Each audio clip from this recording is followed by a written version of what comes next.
सभी किसान भाइयों को राम राम। आज हम पहुँचे हैं एग्रोनेचर के ऑफिस में, जो कि जगाधरी में अपना पड़ता है SC 108 यमुनानगर के अंदर। तो आज हम ऑफिस की विज़िट करने के लिए आज जो पहुँचे हुए हैं कि बहुत सारे लोग जो हमारी वीडियोस को देखते हैं, बहुत सारे लोगों को पता ही नहीं आज तक हमारा ऑफिस कहाँ पे है। तो ऑफिस की कुछ जानकारी आपको देने के लिए आज यहाँ पे ऑफिस में हम पहुँचे हुए हैं। और मिस्टर राकेश शर्मा जी जो MD हैं, ओनर हैं कंपनी के, उनसे भी कोशिश करते हैं अगर उनसे समय मिलता आज मिलने का।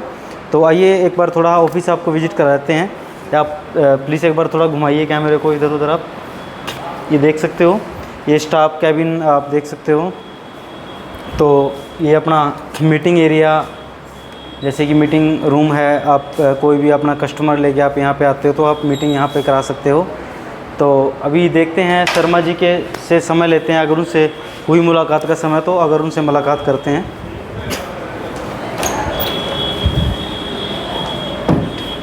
जी शर्मा जी नमस्कार। जी नमस्कार सर। कैसे हो सर? बहुत बढ़िया सर, बहुत बढ़िया। कैसे हैं आप? बढ़िया सर, बढ़िया बढ़िया। वो ठीक हो सर? बहुत बढ़िया सर। तो शर्मा जी सभी किसान भाइयों की तरफ से आपको राम राम। राम राम जी। तो हम आज पहुंचे हैं आपके ऑफिस में विजिट करने के लिए और देखने के लिए और कुछ आपसे वार्तालाप करने के लिए। तो क्या आपके पास समय है सर? हो सकती है बातचीत? जी बिल्कुल हो सकती है सर। जी सर, बैठिए सर। तो शर्मा जी अभी जो मार्केट में बहुत सारे लोग केचुआ प्लांट को लगाना चाहते हैं जी। और इसमें बहुत ही अच्छे तरीके से काम करना चाहते हैं और बहुत सारे किसान इसको बड़े लेवल पे, बड़े स्तर पे करना चाहते हैं जी। तो कुछ लोगों के बहुत सारे क्वेश्चंस हैं कि हम इसको किस तरह से हम कर सकते हैं, क्यों करें, कैसे करें, बहुत सारे क्वेश्चन हैं जी। तो सबसे पहले तो मैं आपसे एक बार आप अपना इंट्रोडक्शन देंगे, ठीक है जी। उसके बाद जो केचुए की ब्रिप्स के बारे में आप बताओगे, जैसे हम केचुआ खाद क्यों यूज़ करें और आने वाले समय में हमें क्या दिक्कतें हो सकती है अगर नहीं यूज़ करें, तो प्लीज़ थोड़ा इसके बारे में बारीकी से बताओ। देखिए, मैं एग्रोनेचर फार्मिंग से उसको कोऑर्डिनेट करते हुए किसान भाइयों को अवेयर करता हूँ कि आने वाले समय में जैसे हम प्रीवियस काल में प्राकृतिक खेती करते थे, उस टाइम कोई रासायनिक खाद नहीं था और जो प्रकृति, जो धरती माता फसल उत्पन्न करके देती थी, उसी में हमारे सभी देशवासी और किसान भाई भरण पोषण करते थे जी। लेकिन जैसे जैसे स्थितियां बदलती रहीं, परिस्थितियां बदली, तो हमारे परिवार भी बड़े हुए, देश में भी अन्न की थोड़ी दिक्कत रही थी उस दौर में। तो विदेशी ताकतों ने कोशिश करी कि हम बाज़ार की अपनी जो भागीदारी है उसको बढ़ाएं जी। लेकिन हमारे किसान भाई पहले से ही प्रकृति और धरती माँ को माँ के नाम से ही संज्ञा देते थे। इसलिए उन्होंने किसी भी तरह के फालतू के बाहर के रसायनों को बहुत जल्दी से स्वीकार नहीं किया। लेकिन परिस्थिति बस, हालात बस, उनकी मजबूरी क्या रही कि खाद्यान्न परिपूर्ण नहीं था और खाद्यान्न को बड़ा करना था। इसलिए उन्होंने, जब उनको बताया गया कि आप ये रसायन उपयोग में लाएंगे जी, तो आपकी फसल और फसल की उपयोगिता दोनों बढ़ जाएंगी, तो किसानों को चाहे अनचाहे रूप में वो स्वीकार करनी पड़ी जी। और फिर इतना किसानों में वो आया कि एक दूसरे में होड़ लग गई और रसायन की जो उपयोगिता थी ज़मीन के लिए वो हद से ज़्यादा कर दी जी। जिसकी वजह से हमें फसल तो बहुत ज़्यादा मिली, लेकिन फसल की जो गुणवत्ता थी वो बहुत कम हो गई जी। और कम के साथ साथ उसमें ऐसे विकार भी हुए कि जब हम उस फसल में से भोजन के लिए जो खाद्यान्न ले रहे थे, उसमें बीमारियां, 100 बीमारियों से भी ज़्यादा ऐसी बीमारियां आ गई जो पहले थी ही नहीं। बिल्कुल बिल्कुल सर। तो रिजल्ट पाया गया, जब उस पर अनुसंधान किया गया तो पाया गया कि वो रासायनिक जो गतिविधियां हैं जी, वो हमारे प्राकृतिक शरीर में जी,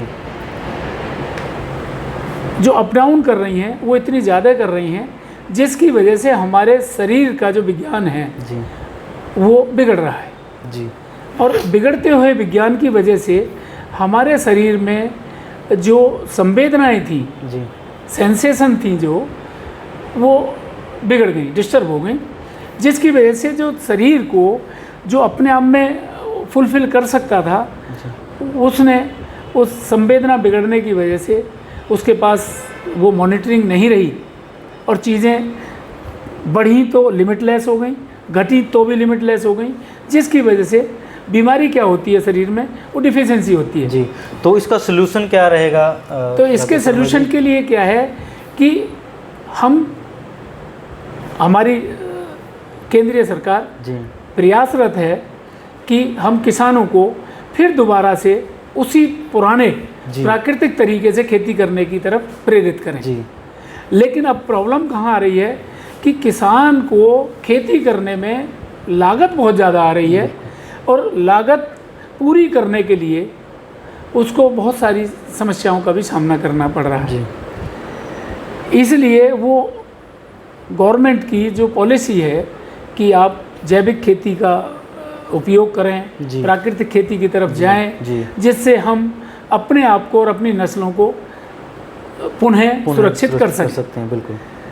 लेकिन अब किसानों की वास्तविक स्थिति ये है कि वो कहते हैं कि अगर हमने जैविक खेती को अपना भी लिया, जैविक खाद को हमने अपने खेतों में डाल भी लिया, तो हमारी जो फसल है, फसल की जो हमारी क्वांटिटी थी वो कम हो जाएगी और कम हो जाएगी तो हमारे को लॉस होगा।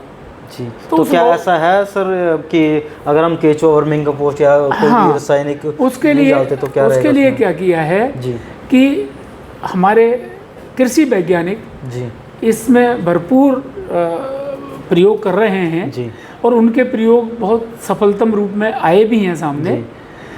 अगर हम जैविक खेती में वर्मी कंपोस्ट की उपयोगिता को समझें तो ये सबसे बड़ी बात रही है कि वर्मी कंपोस्ट गोबर की खाद से भी कई गुना ज़्यादा पोषक तत्वों को ज़मीन के लिए देता है, जो ज़मीन की फर्टिलिटी, जो हमारी मृदा शक्ति है ज़मीन की, उसको बढ़ाता है। नो डाउट, क्योंकि ज़मीन की हमारी जो स्थिति है वो बीमार अवस्था में है। बिल्कुल। और ज़मीन को सामान्य करने के लिए एक साथ हम जैविक पे नहीं शिफ्ट हो सकते। उसके लिए हमने एक विकल्प बनाया है कि पहले तो आप जैविक खेती के लिए जैविक खाद कैसे उत्पन्न करेंगे, कैसे बनाया जाए, कैसे बनाएं, उसके लिए हमारे साथ आप सहयोग करें। किसान भाइयों का सहयोग हमें भरपूर मिल रहा है। हम किसानों को समय समय पर अपने ट्रेंड सुपरवाइजर्स, डॉक्टर्स की मार्फत उनको ट्रेनिंग दे रहे हैं कि कैसे आप कच्चे बेड अपने खेतों में लगा सकते हैं। उन बेड्स पर गाय का गोबर या जो भी सामान्य गोबर आपके पास है, उस गोबर को डालकर हमारी जो सफल ब्रीड हैं। तो मैं सर जानना चाहूँगा, इसमें हम जो केचुआ डालते हैं, ये कौन सा ब्रीड हम डालते हैं सर इसमें केचुए का? बेसिकली क्या है, ये एक ऑस्ट्रेलियन ब्रीड है और इस ब्रीड का सबसे बड़ा एडवांटेज क्या है कि जो हमारे पास मल्टी ब्रीड्स हैं उनमें ये सुपीरियर ब्रीड है और ये गोबर को बहुत अच्छी तरीके से खाती है और अपनी जो प्रजनन क्षमता है वो भी उसकी बाकियों से ज़्यादा है, जिसकी वजह से हमारे को जैविक खाद एक जल्दी और अच्छे समय में अच्छी गुणवत्ता के साथ तैयार हो जाता है। जी सर। तो ये आइसिनिया फोटेटा जो है हमारा ब्रीड है और ये जो इसका प्रजनन काल है और जो इसका पूरा जीवन चक्र है, उसमें क्या है कि एक वयस्क केचुआ लगभग अपने 45 दिन में वयस्क हो जाता है और 45 दिन के बाद हर तीसरे चौथे दिन वो 3 से 4 कोकून पैदा करता है। और एक कोकून से 3 से 5 केचुए तक निकलते हैं। कोकून यानी कि अंडे, जो उसको बोले तो देसी भाषा में अंडे होते हैं। उस अंडे से केचुए निकलते हैं, वो 3, 4, 5 मैक्सिमम हो सकते हैं। तो इस तरह से अगर इनकी प्रजनन क्षमता की हम बात करें तो ये हर 3 से 5 दिन में 3 से 5 केचुए ये पैदा करता है। और जैसे जैसे केचुए की तादाद बढ़ती है बेड में, वैसे वैसे इनकी प्रजनन क्षमता कमज़ोर हो जाती है। इसलिए हम समय समय पर लगभग हमारा जो साइकिलिंग है वो एवरी 90 डेज है कि हम 90 दिन में अपने उस बेड पर जितने भी केंचुए हुए हैं जी खाद को उतार लेते हैं जी और नीचे की लेयर में केंचुआ और अंडे जी और छोटे बच्चे जिसको हम कल्चर बोलते हैं, कल्चर, ओके, वो कल्चर जो है हम टोटली क्लीन करते हैं एक बार जी। और क्लीन करके नए सिरे से उस पुराने बेड पे गोबर डालते हैं जी और उस कल्चर में से 50% उसी के ऊपर डाल देते हैं और 50% जो केंचुआ हमारा एक्सेस हो गया था उसको हम फ्रेश नया बेड तैयार करते हैं। इस तरह से केंचुए ने अपने आप को हर 90 दिन में मोर देन डबल की कैटेगरी में डाल दिया जी और इसका जो साइकिल है जिस पे हम बता रहे थे कि इसका जीवन चक्र है जी वो लगभग 1 साल के अंतराल में जी ये 5000 से 7000 बच्चे प्रोड्यूस कर देता है जी लेकिन इसका जीवन काल 1 साल में लगभग समाप्त हो जाता है। लेकिन अपने साथ साथ ये 5000 से 7000 बच्चे अपनी फैमिली में छोड़ के जाता है। बाकी मार्केट से सुनने में बहुत सारी चीज़ें आती है कि जैसे हम केंचुए में आज काम कर रहे हैं, केंचुआ इतना हो जाएगा, तो केंचुए का क्या रहेगा सर? जैसे कि केंचुए, देखिए पहली बात तो क्या है, प्रकृति में कोई भी चीज़ अपूर्ण नहीं है और कोई भी चीज़ परिपूर्ण नहीं है। बिल्कुल, प्रकृति ज़रूरत के हिसाब से जितनी चीज़ चाहिए जब चाहिए उतनी पैदा करती है और जब उसको नहीं चाहिए तो उसको नष्ट स्वतः ही कर देती है जी। केंचुआ जैसी प्रजाति जिसमें बहुत सारी प्रजातियां हैं ये समय समय पर विलीन होती रही हैं, विलुप्त होती रही हैं, लेकिन आवश्यकता ही आविष्कार की जननी है। जैसे जैसे किसानों को, वैज्ञानिकों को, आम किसान को जब ज़रूरत पड़ी है तब उन्होंने अपनी ज़रूरत के हिसाब से उसमें प्रयोग और शोध करके अपनी ज़रूरत की ब्रीड तैयार कर ली है जी। ठीक, तो इसके बाद मतलब जैसे अगर बात करूँ मैं, अभी मौसम गर्मी का है जी, बहुत सारे किसान भाई कंफ्यूज रहते हैं कि कितना पानी डालना है, किस समय डालना है, और बहुत सारे किसान कुछ एरिया तो ऐसे भी हैं जैसे कि हिसार एरिया हो गया, जींद एरिया हो गया, तो इन किसानों का एक ही क्वेश्चन रहता है कि जो हम पानी डालते हैं केंचुए के ऊपर, जो छिड़काव हम करते हैं, तो उसका जो पीएच लेवल कितना होना चाहिए? देखिए सामान्य तौर पर केंचुए की सही से परवरिश और व्यवस्था के लिए 7.2 पीएच लेवल पर्याप्त है जी। अगर ये 6.5 पीएच लेवल तक भी जाता है तो भी इसके लिए बहुत ज़्यादा दिक्कत नहीं है, लेकिन इससे नीचे या इससे ऊपर के अव्यवस्था में इसको अपने जीवन यापन में थोड़ी दिक्कतें होती हैं जी।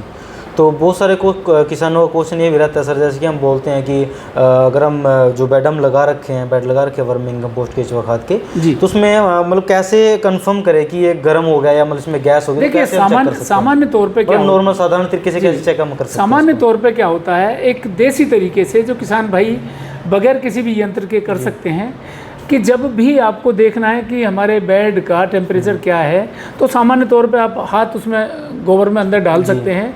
अगर आपको लगता है कि हाथ गर्म महसूस कर रहा है तो इसका मतलब है कि वो सामान्य से थोड़ी गर्मी लिए हुए है जी, तो उसको पानी और एक्सेस डाल के उसके टेम्परेचर को न्यूट्रल कर सकते हैं। अभी जो मौसम चल रहा है, जैसे कि जी अभी जो मंथ चल रहा है, 6 मंथ जो चल रहा है, तो इस टाइम किसान को कितना पानी डालना चाहिए?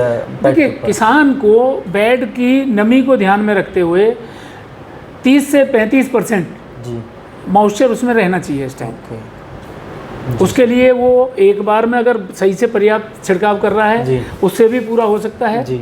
अगर उसको ये लगता है कि मैं सुबह शाम दोनों टाइम करूं तो इस वक्त बहुत ज़्यादा गर्मी है, तो वो सुबह अर्ली मॉर्निंग कर सकता है और शाम को सूर्यास्त के बाद कर सकता है या सूर्यास्त के होते होते कर सकता है। तो बहुत सारे किसानों का ये मानना भी है सर, जो हम वर्मिंग कंपोस्ट के ओपन में जो हम बेड लगाते हैं कि ओपन में बेड नहीं लगते, तो क्या ऐसा है कि हम ओपन में बेड लगा सकते हैं बिना किसी छावे के? देखिए ये हम 2-3 कैटेगरी देख रहे हैं बाज़ार में जी। ऐसी भी भ्रांतियां हैं, लोग कहते हैं जी ऊपर नेट लगना चाहिए, ऊपर छप्पर लगना चाहिए, ऐसा कोई ज़रूरी नहीं है।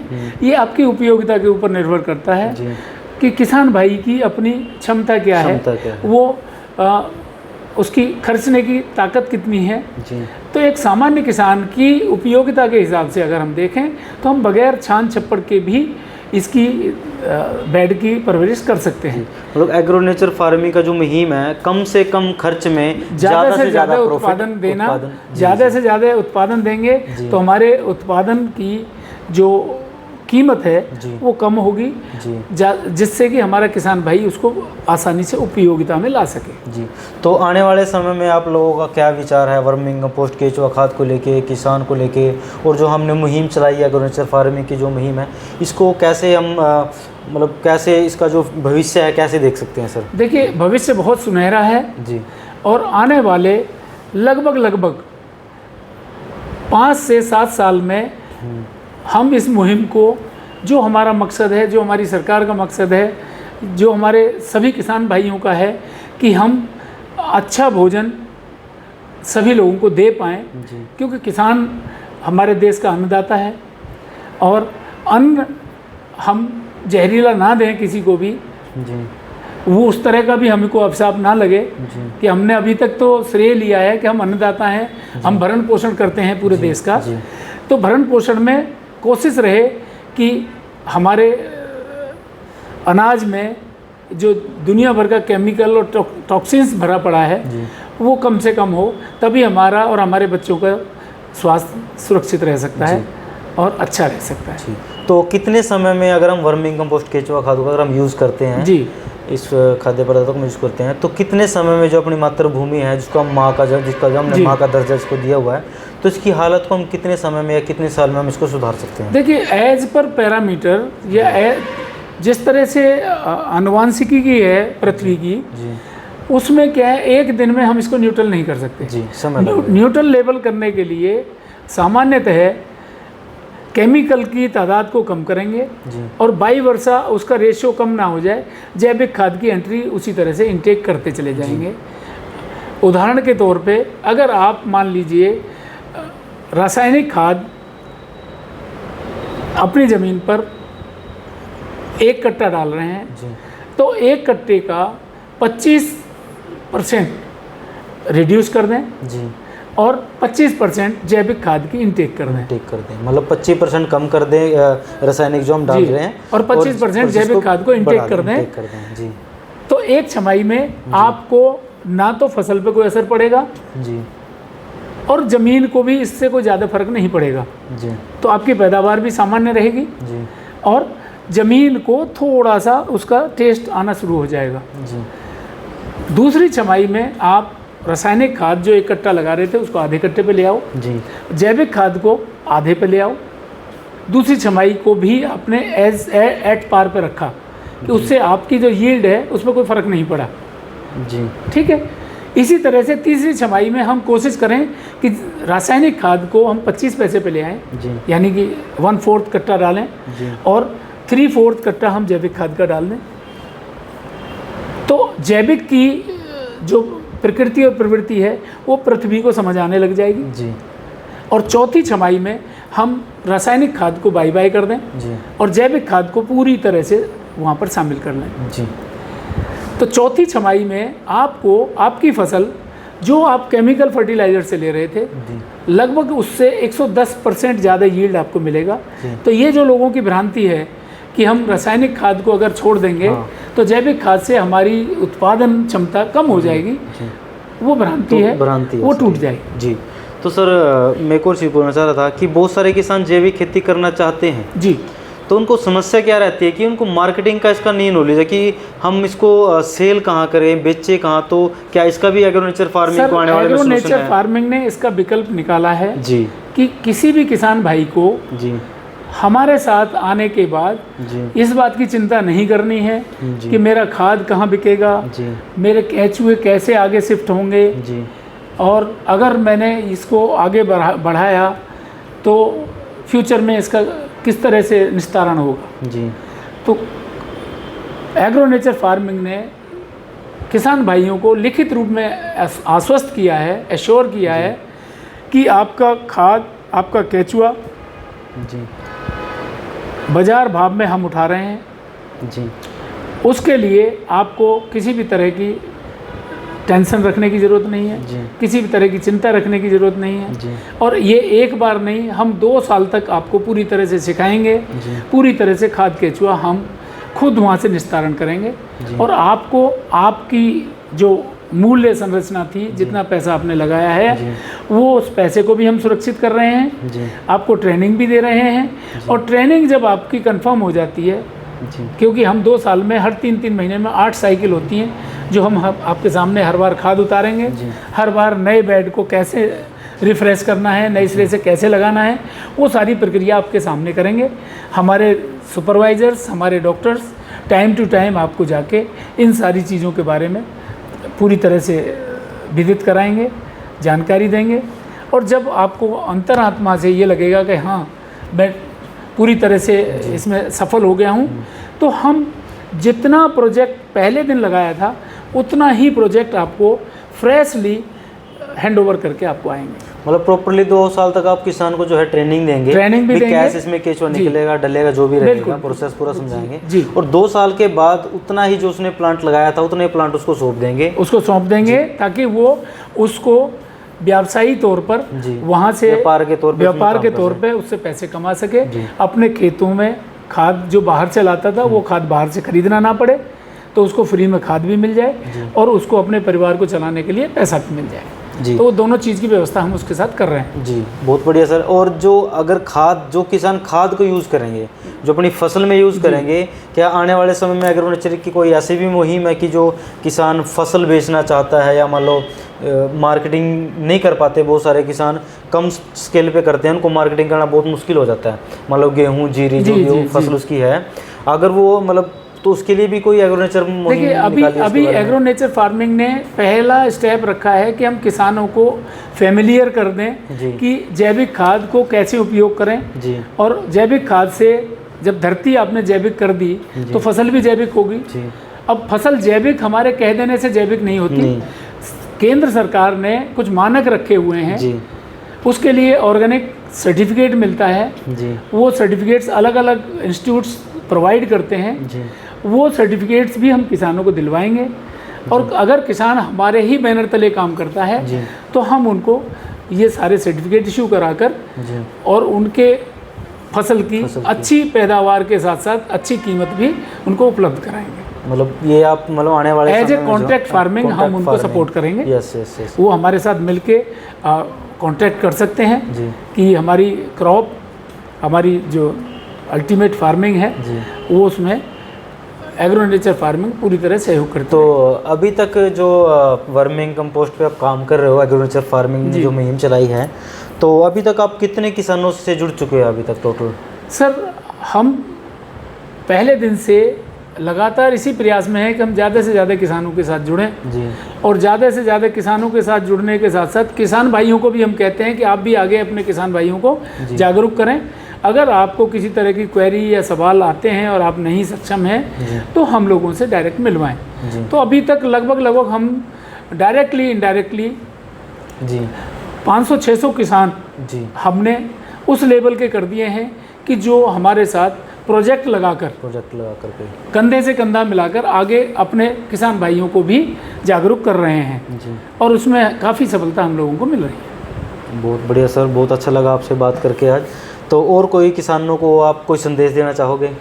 देखिए, संदेश सिर्फ कम शब्दों में यही है कि हमें जितना जल्दी हो सके, या तो स्वेच्छा से या परिस्थिति बस जैविक खाद की तरफ ही आना पड़ेगा, जैविक खेती की तरफ ही आना पड़ेगा, क्योंकि यही हमारा भविष्य है। और इसी से हमारा देश जो प्रगति करता आया है, उस प्रगति में उस चरम पर कायम रह पाएगा। तो एक बार आप एड्रेस भी प्लीज़ एक बार रिपीट कीजिएगा कि जो एड्रेस अगर आपसे मिलना है एग्रोनेचर फार्मिंग्स के लिए सेक्टर 17 जगाधरी, यमुनानगर, हरियाणा से है। और जगाधरी सेक्टर 17 में SCU 108 नंबर है, सेकंड फ्लोर पर ये ऑफिस है। यहाँ पर हमेशा सवेरे 10 बजे से शाम को 6 बजे तक कोई भी किसान भाई आके यहाँ जानकारी ले सकता है, अपने किसान भाइयों को मिलवा सकता है। हमेशा हम सेवा में तत्पर रहते हैं। जी। तो सर वीकली ऑफ वगैरह कोई ऑफिस का? जर्नली ऑफिशियली ऑफ संडे का है जी। लेकिन ऑफ हम जो है किसान भाइयों की स्वेच्छा के ऊपर रखते हैं। जी। अगर कोई आदमी आना भी चाहता है तो वो हमें प्रायर इन्फॉर्म करके आ सकता है। जी। हम वो व्यवस्था भी कायम रखते हैं। चलो बहुत बढ़िया, बहुत अच्छा लगा शर्मा जी आपसे बात करके। बहुत ही अच्छी सोच के साथ जो आप मुहिम को आगे बढ़ा रहे हो, तो हम भी सहयोग करेंगे। किसान भाइयों से हम भी कहना चाहेंगे कि ज़्यादा से ज़्यादा साथ इस वीडियो को आप शेयर करें, लाइक करें, कमेंट करें, ताकि हर किसान के पास ये वीडियो जाए और इस मुहिम के साथ जुड़े, वर्मिंग कंपोस्ट के साथ जुड़े। तो दोस्तों धन्यवाद। जय जवान जय किसान।